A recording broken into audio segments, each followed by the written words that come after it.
ಬೆಂಗಳೂರು ಗ್ರಾಮಾಂತರ ಲೋಕಸಭಾ ಕ್ಷೇತ್ರ ಕೂಡ ರಂಗೇರಿದೆ. ಮೈತ್ರಿ ಅಭ್ಯರ್ಥಿ ಡಿಕೆ ಸುರೇಶ್ ಬಿರು ಬಿಸಿಲಿಗೂ ಲೆಕ್ಕಿಸದೆ ಹಳ್ಳಿಗೂ ತೆರಳಿ ಮತಬೇಟೆ ನಡೆಸ್ತಾ ಇದ್ದಾರೆ.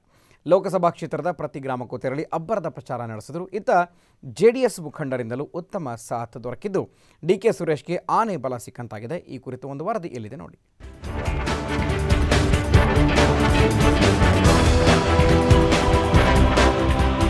ದಿನದಿಂದ ದಿನಕ್ಕೆ ರಂಗೇರುತ್ತಿದೆ ಬೆಂಗಳೂರು ಗ್ರಾಮಾಂತರ ಲೋಕಸಭಾ ಚುನಾವಣಾ ಅಖಾಡ. ಮೈತ್ರಿ ಅಭ್ಯರ್ಥಿ ಡಿಕೆ ಸುರೇಶ್ ಲೋಕಸಭಾ ಕ್ಷೇತ್ರಾದ್ಯಂತ ಅಬ್ಬರದ ಪ್ರಚಾರ ನಡೆಸುತ್ತಿದ್ದಾರೆ. ಬೆಳಗ್ಗೆ ಪ್ರಚಾರ ಆರಂಭಗೊಂಡು ರಾತ್ರಿಯವರೆಗೂ ನಿರಂತರ ಪ್ರಚಾರ ನಡೆಸುತ್ತಲೇ ಇರುತ್ತಾರೆ. ಡಿಕೆ ಸುರೇಶ್ಗೆ ಸ್ಥಳೀಯ ಜೆಡಿಎಸ್ ಮುಖಂಡರು ಉತ್ತಮ ಸಾಥ್ ನೀಡುತ್ತಿದ್ದಾರೆ. ರಾಮನಗರ ಹಾಗೂ ಚನ್ನಪಟ್ಟಣ ಕ್ಷೇತ್ರಕ್ಕೆ ಬಂದ್ರೆ ಅನಿತಾ ಕುಮಾರಸ್ವಾಮಿ, ಮಾಗಡಿಗೆ ಬಂದ್ರೆ ಎ ಮಂಜುನಾಥ್, ಆನೇಕಲ್ಗೆ ಹೋದ್ರೆ ಶಿವಣ್ಣ ಸೇರಿದಂತೆ ಹೀಗೆ ಪ್ರತಿ ಕ್ಷೇತ್ರದಲ್ಲೂ ಜೆಡಿಎಸ್ ಮುಖಂಡರು ಉತ್ತಮ ಸಾಥ್ ನೀಡುತ್ತಿದ್ದಾರೆ.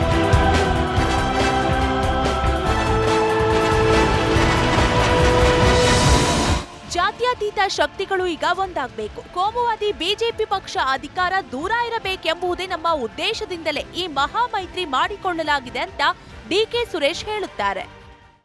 ತಾವೆಲ್ಲರೂ ಕೂಡ 18ನೇ ತಾರೀಕು ನಡೆಯುವಂತ ಚುನಾವಣೆಯಲ್ಲಿ ಹಸ್ತದ ಗುರುತಿಗೆ ಮತ ನೀಡುವ ಮುಖಾಂತರ ಕ್ರಮ ಸಂಖ್ಯೆ 3ಕ್ಕೆ ತಮ್ಮೆಲ್ಲರ ಆಶೀರ್ವಾದವನ್ನ ನೀಡಿ ಒಗ್ಗಟ್ಟಿಂದ ಇವತ್ತು ಬಿಜೆಪಿಯನ್ನ ತೊಲಗಿಸ್ತಕ್ಕಂತ, ಈ ದೇಶದಲ್ಲಿ ತೊಲಗಿಸ್ತಕ್ಕಂತ ಕೋಮುವಾದಿ ಪಕ್ಷವನ್ನ ದೂರ ಇಡತಕ್ಕಂತ ಒಂದು ಕೆಲಸವನ್ನ ತಾವೆಲ್ಲರೂ ಸೇರಿ ಮಾಡಬೇಕು ಅಂತ ಹೇಳಿ ತಮ್ಮಲ್ಲಿ ಕೈ ಮುಗಿದು ಪ್ರಾರ್ಥಿ.